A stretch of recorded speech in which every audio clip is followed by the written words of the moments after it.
For today's Wonderful Human Wednesday, I have the opportunity to sit down and have a great discussion with Brian Gatens.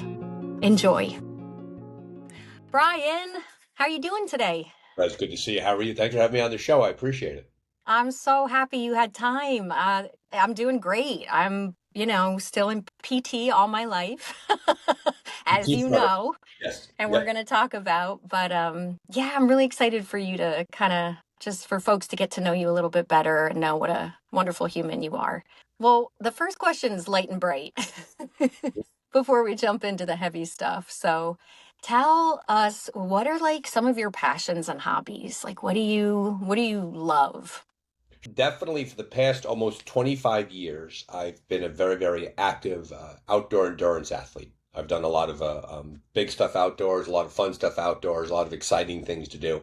And so I've said from a passion-based perspective, there's no doubt that the endurance sports is a large part of my non-work identity, my non-work culture, the community I run inside of, the people I hang out with, things like that. So definitely, I would say that. But in thinking about that question and thinking about what I was going to talk about today, I also I'm an active podcaster myself. My Mm. podcast, the Dark Zone, which is an adventure racing podcast, there's the logo, is coming up on 5 years. So it's 5 years old on July 1st. We're over 150 Nice. episodes. It's a fun podcast to do. So clearly that's a passion, right? Because you spend time and effort doing it, and no Yeah. one's getting a private jet by podcasting. At least I know that I'm not. Um, and then I think there's that, and I think the endurance sports, the adventure racing, the podcasting. But when I really think about it, I think my passion and my hobby outside of work is that I love the fact that I get to be curious, that I get to Mm. consume things, books, movies, conversations, lectures, people. Like I never forget the fact how lucky we are to live in a time and a place where it's just there's so much at our disposal to go and learn and do. So I think that would be a Mm. passion of mine, would always be pushing forward and like what are the things I want to learn about, I want to know about. That's how I would answer that question. Oh man, that's wonderful. And I want to know, can you tell the folks about your podcast and like who you interview and what you guys are discussing? I know it's the is it the endurance Yeah, so there's a, training? a very, very niche sport called adventure racing. And adventure racing is a team-based sport in which groups of people, usually they're teams of 3 to 4 people. You could be pairs, it could be solo, but usually 4 people. What they do is think of it as the best way to begin the thought is think of a triathlon, which consists of various athletic events, one after the other, and then layer on top of that that adventure racing is usually done outdoors. There's very little urban part of it. There is some urban orienteering, but for the most part, it's done in the woods. It's done in pretty remote areas. And those teams are given map and compass navigation. So there's no GPS, there's no electronics. And then as a unit, that team has to move across that course to a variety of checkpoints, which they find using the map. They punch a passport to show that they're at that checkpoint, and then they get to the end of the race, and the team who has the most punches on their passport wins the race. And it goes Wow. anywhere from there are adventure races that are in the hours, 2 hours, 3 hours, 6 hours, 8 hours. There's adventure racers that are 24 hours. I just did one this past weekend that there was a 24-hour time limit. We were on the course for 23 of those hours. Then there's 5 day adventure races, which I'm doing in 2 weeks. And then the world championship is anywhere usually from 9 to 10 days. And the most common question we get is, well, where do you sleep? And the Yeah. thing is, you sleep basically wherever you want. Like you try to find a place to sleep, and you sleep very little over the course of the race. 24 Do hour you race, eat? we sleep at all. We eat, we carry our own food. You're allowed to purchase food along the way. If you pass the store, you could do that. There could be no outside assistance. So, like, I can't meet somebody who's going to give me food. And then what the race directors do is that there are transition areas when we go from like our bike to the paddle, or the paddle to the trek, or to the trek to the ropes, or the caving, or the coasteering. They'll move bins for us, and inside those bins are food and clothing and resupply items. And we build our bikes from place to place, and we go through the night. We have lighting systems, like we take care of our bodies. We have our feet get chewed up, and our stomachs get upside down sometimes. But it's an amazing sport. I've actually been involved with it. Like, ironically enough, today, Facebook reminded me my first adventure race was 15 years ago today. So I've been Whoa, congratulations. Happy 15. anniversary. Yeah, I only know that because Facebook reminded me that I was 15. Yeah, 11 or 12, 2011. That was the date that we did it. And so that's what adventure racing is. it's a complex sport to explain. I've just taken like 4 minutes doing it. Think of it as No. a triathlon, but like a lot broader. The best part about it is it's the community. It's not really the sport itself is fantastic. It's the people in the community are some of the Mm. best people I know, and that's why I Oh, keep coming back to it all these years later. Yep, oh, that's amazing. I'm yep. sure you are for them as well. And so that's your podcast is you interviewing those guys. Like, Exactly. I interview so much in yeah. the podcast. So probably three-quarters of my guests are adventure racing racers, volunteers, race directors, those people in the community.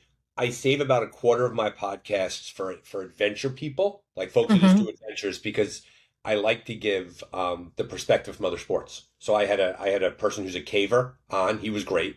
Um, Yeah. yeah, he was really good. Dave Jackson, a caver on. I had researchers from Johns Hopkins talk about teamwork.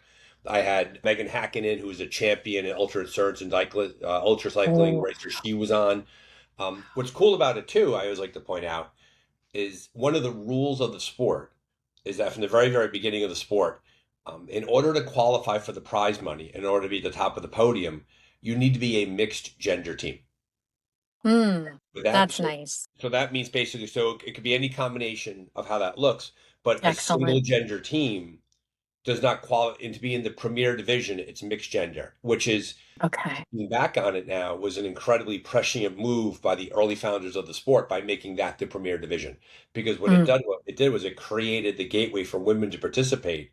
And what we found in the last several years is that women have not only they're participating at a higher rate, but they're doing much better. Either women-led teams or all women teams are doing very well. So adventure excellent. racing is really pushed hard for that equity perspective, which makes it easier Oh, to be part of the sport because that's a personal ethic of mine.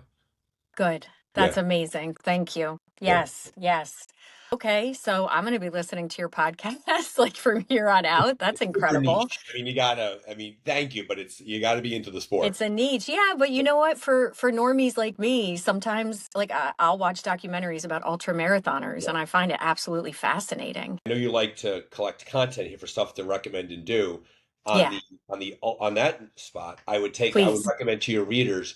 There's a listeners. There's a documentary called "The Race That Eats Its Young," which is about the Barkley Marathons, which is a marathon that takes place in the South, and it's in Frozen Knob State Park, and it's a famous.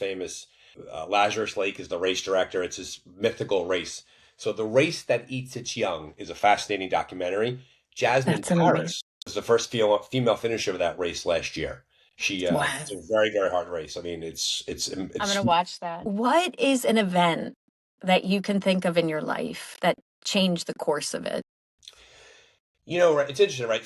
So I knew you were going to ask that question, and I'm 55 and a half, right? And it's hard to after 55 years, 5.5 decades on Earth, it's challenging to pinpoint a single event that is the event that changed your life, right? And Mm, I thought about it, and I have a few things here. One event was I was in college, and I had very challenging teenage, did very poorly in school, really struggled. And when I got to college, my prefrontal cortex began to load in, and I began to grow up a little bit. And I went to a Catholic college in the Bronx called Manhattan College, which is a fantastic school, wonderful place to go to school.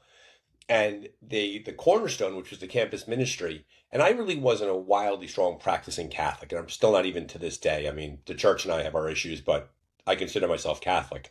I went on this retreat called the Cornerstone, and on that retreat, they had something called palancas, and palanca they told us was the Spanish word for lever, and it was meant to lift people up.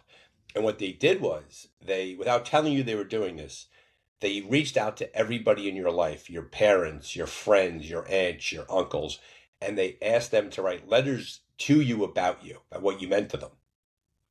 wow. And for a guy who was like 19, 20 years old, who was a bit of a train wreck until that point, to sit down with those letters and to go through like the outpouring of love from the people in my life to see what they read, it was a huge shift in Oof. knowing that people saw me that way and they would commit that ready and give that to me was so powerful to me. And it was like the super serum that they shoot into Captain America. I mean, it just completely just it was like for my soul.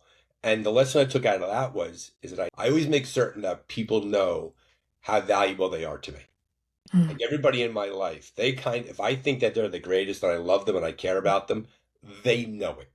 I never Yeah. withhold that kind of emotion and that affection. And so that was a huge moment for me because I was in that interstitial period between childhood and adulthood. And I had those challenges as a child and the things that I had gone through. And that action like forced me to turn a corner about how I saw myself. And I've never seen myself the same since. So Wow. that was one event in my head that kind of popped up as you asked. That's incredible. That's Yeah. incredible. I love that so much. And you don't withhold that from the people in your life that you love and care about. I mean, we don't know when it's done. We don't know when it's up, this show that we're all involved in. And that's beautiful. Yeah, Wow. Wow. people know that that when they're valuable to me and they mean something to me, it's not like I hide it. Mm, I want them to know that they're big parts of my life, and that's whoever that that's is. gorgeous. That's not just family. That's just friends. Like and I value, and I also learned from that too, is that a well-timed personal moment goes a really long way to people, and that too often we hide things from each other, and I just don't do that. Ah, well, it requires a stillness and a vulnerability for that to happen. I mean, it's the ingredients are all there for all of us, but it's like, will we have the courage to sit down and have that moment with each other, right? And Mhm. I just think it's brilliant. Yeah. And sometimes maybe you're the teacher to show someone how it's done, you know? Yep, It's yep. gorgeous. It's I don't. amazing. Yeah, I mean, if I could tell two other stories too that kind of impact that would be like the idea of I graduated college in 1992 and I was going to go to law school. And I took a job teaching at an all boys Catholic high school in the Bronx called St. Raymond's High School for Boys. And I was just going to do it for a year. I was going to go to Pace Law School and be a lawyer. And it was my first year and it was Thanksgiving. So I started in September. Meanwhile, I was a government major. I'd never taught a day in my life. But back in the 1990s, if you had a degree and if you had a heartbeat, you got to do it. Like, you pass the background check and you're a good person, you can go. And this was the Bronx in 1992. That's the resume. This was the Wild West. I mean, it was the 90s in the Bronx, right? It was not like it Yeah. is today. And Yeah. I remember we were on the train taking the kids into the city to go to Woolman Rink and to take them to the Disney store in Rockefeller Center. And this was a tough school. These were young men who came from challenging homes. This was the Boogie Down Bronx. And I remember sitting on that train with those kids that night going into the city and the feeling of happiness and contentment that washed over Mhm. me. I was like, this is all I ever want to do. That's Wow. all I would, and that's coming up on 34 years ago. And then I just Yeah. stayed in teaching. Law school went away, and I stayed a teacher. And then I had a 30 plus year career working in schools at a variety of levels: teacher, administrator, superintendent. You know, the moment came to me because I was there, right? Mm. I was accessible. I was open to it, and that feeling washed over me, and I was just like, this is it. What are you guys watching? What are you binging So these there's days? so a few things, right? And like I said before, like I'm curious and curiosity, and I love to consume things. I like to create, the podcast, but I like to consume things. And there's a little bit of recency bias with this, right? Because human nature is we look most fondly on the most recent thing. But I do want to Mhm. point out for the listeners out there, there's a show on Apple TV called Widow's Bay. And Hmm. Widow's Bay is I don't want to say too much about it, but it's a comedy horror TV show. Now, it's not gore. It's with Matthew Reese from The Americans. It's with Oh, I love him. Stephen Root, who's been in everything, and Huh. absolutely Widow's Bay. You should absolutely watch. Horrifying on one side, laugh out loud, funny on the other. So Widow's Bay is I one thing that and it's so well written and it's so well acted. It's great. thank you. I have needed a new show, and that's perfect. And I'm sure other people have. Thank you for that. Widow's Bay on Apple TV. I have like 12 here, so let me give top five here. So Widow's Bay, definitely on the list, no doubt about it. From a internet personality person creator to follow, there's a guy out there called Brendan Leonard. Brendan Leonard, and his website is semirad.com. Uh Brendan, huh. an endurance athlete, he's an artist, he's a writer, he's a father, he's a husband, he's an artist, and he is awesome. He's hilarious. And through semirad.com, he publishes a newsletter every Friday, which is completely worth your time. He wrote a book, Ultra Something, which is great. There's part Mm. about pizza rat in there. Hmm. He's great. So Brendan Leonard. There's a documentary on YouTube called Listers. It is about two brothers, or go with me on this, Rez. They are Hmm. Hmm. extreme bird watchers. It is incredible. Like extreme bird watching, whatever. I put it on and I'm like, I am watching every second of this right now. Like I am not, I don't care what's going on. I'm like, cancel the plans. We are watching all of this right now. A fourth thing, there's a group of guys in Pennsylvania. They call themselves the Pennsylvania Dirtbags. And they're not dirtbags in the traditional sense. Maybe they are. But they're basically a group of guys that do these massive bike rides around Pennsylvania. So they did Pants, which is Pennsylvania north to south. Them, their bikes, their camping gear, 311 miles. They start in New York and they ride right down the center of Pennsylvania and they stop in Maryland. Wow. So they did Wow. Pants. They did Jorts, which is the journey like over, journey across. So they do these crazy rides. They do this one called the overalls, Huh? which is from I believe that was from like Pittsburgh to Philadelphia. You don't need to be a cyclist to enjoy them. They are hilarious. They love what they do. They love each other. They go to the coolest places. Totally worth it. So definitely Pennsylvania Dirtbags, is that what Pennsylvania it's called? Dirtbags, PA Dirtbags. They are great. Okay, this is the best list I've ever heard. What's your number 5? Number five for me, I did something kind of weird this year. So the TV show Euphoria just wrapped up. Mm-hmm. Zendaya, that whole pack, right? Mm-hmm. I Mm-hmm. went into it totally like guerrilla style. I knew nothing about the show. I didn't watch seasons 1 and 2. Nothing of it. Walked into it cold season 3. So I don't know the backstory. I don't know the Sydney Sweeney backstory, the Jacob Elordi. I don't know anything. I walked Mm-hmm. in cold season 3 and I loved it. Now, supposedly, Mm. Euphoria, huge disappointment to the fans. People that didn't like it, there's mixed emotions on it. It ended with a whimper. Doesn't matter to me. To me, it was fine. I enjoyed it. So Euphoria, but only season 3, which was Okay. rolling, and which, by the way, is just so powerful. The I don't want. There's no spoilers here, but the undercurrent of the drug addiction, Mm-hmm. and the alcoholism and the recovery, and just so powerful. So So did you not see season 1? I didn't see. I knew nothing of the show. Oh, you jumped right in. Well, Okay. I was like, who's that person? Who's this person? Yeah. And Yeah. this is like a closet recommendation because there's a podcast called The Watch with Mm. Andy Greenwald and Chris Ryan. It's about TV shows. Andy Greenwald coincidentally did what I did. Walked into it cold season 3. I was thinking that, Roz. I got one more I can take in. If not done this already, and it's not a new show. Everybody should be watching The Bear. Watch The Bear. Agreed. Jeremy Allen White, just Agreed. the greatest. Just Yeah. that show, the way it's written, Yeah. the arcs of the people, and because I think for me, and the reason why The Bear hits me so hard is that and it goes to being a teacher, being an administrator, work with people, is that people are incredibly flawed, and they're Mm. broken, and they're challenged, and they have all these things going on, and it's about the idea that people can change. That when you give someone a glimpse of what they can be, they chase Mm. after that and no spoilers for The Bear, but you watch that show and you just see this collection of people who are just so different, and some are dysfunctional, some aren't, some are broken, and some are healthy, and they kind of just come together and they move forward together, and it is Yeah. so powerful. So definitely The Bear. I'll leave the other one off, but it's in the top 5. Agreed. Oh my God. Thank you for that list. That's incredible. All right, Brian, one piece of advice that sticks with you to this day that you've been Okay. given.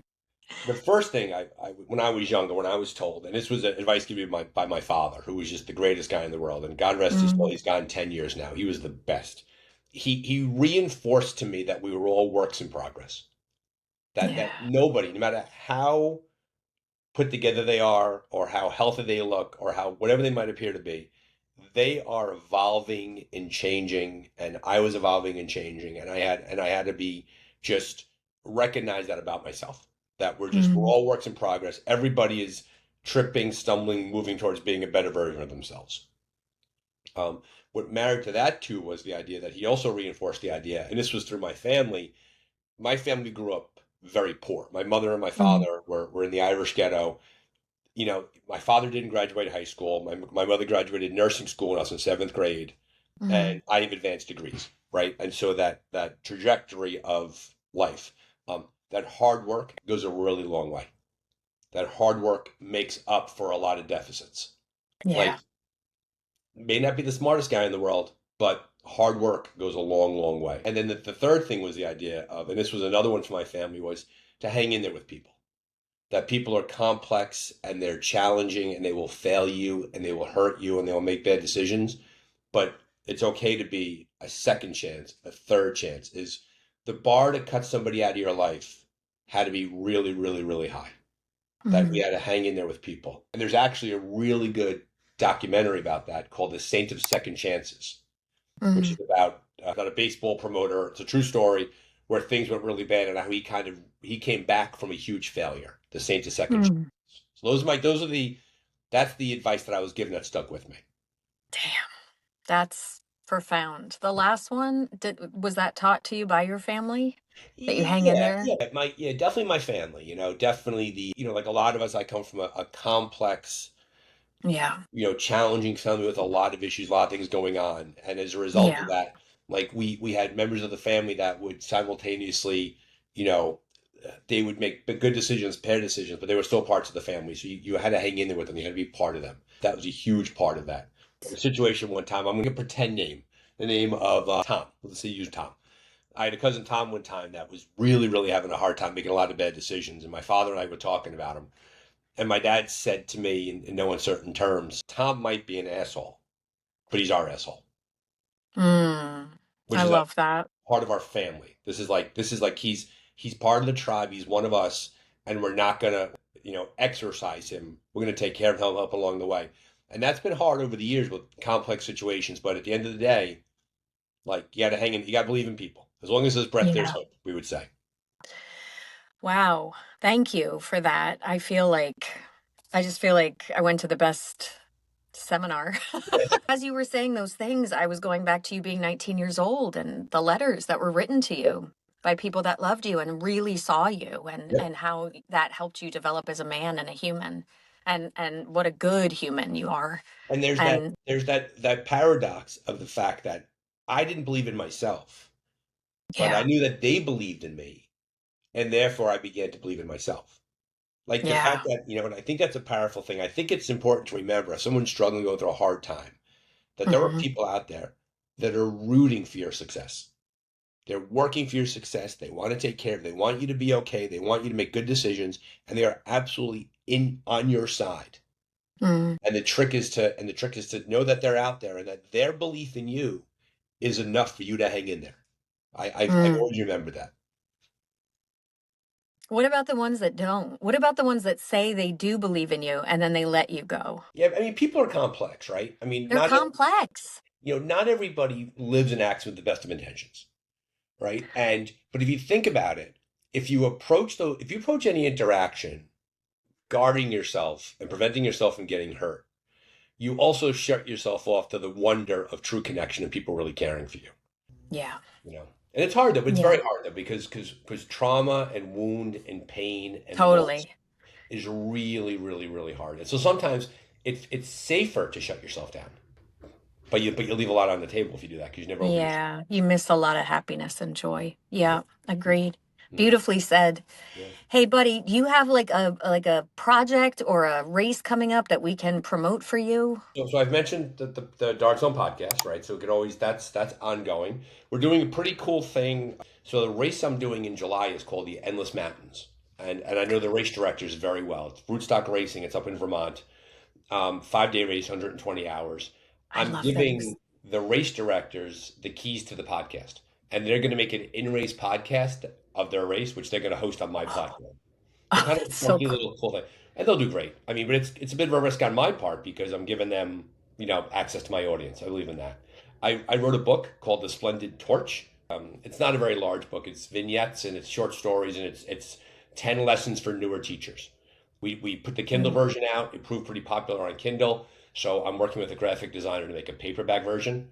That should come out this coming over the summer. Hopefully, people will buy for the new teachers in their lives when school starts.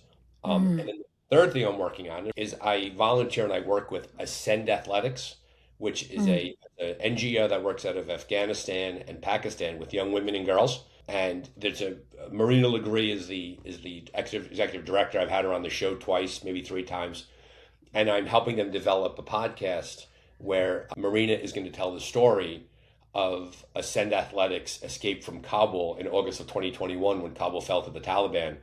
And the Taliban are absolutely brutal towards women, right? The Mm-hmm. worst human rights record in the world. And Mm-hmm. Ascend Athletics was a pro-female advocacy group, and they had to help I believe over 100 girls escape from get them out of Afghanistan, get them on planes. Wow. Like in the stories that they tell, like at the airport, running to get to a plane, not knowing if a plane was coming, chartering a private plane from a donor to come in and get them.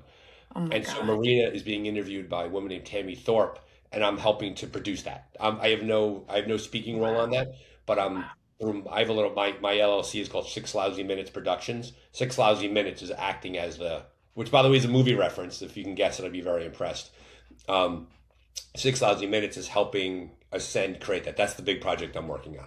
Excellent. God, those stories need to be heard. They Yeah. need to be heard. That's fantastic.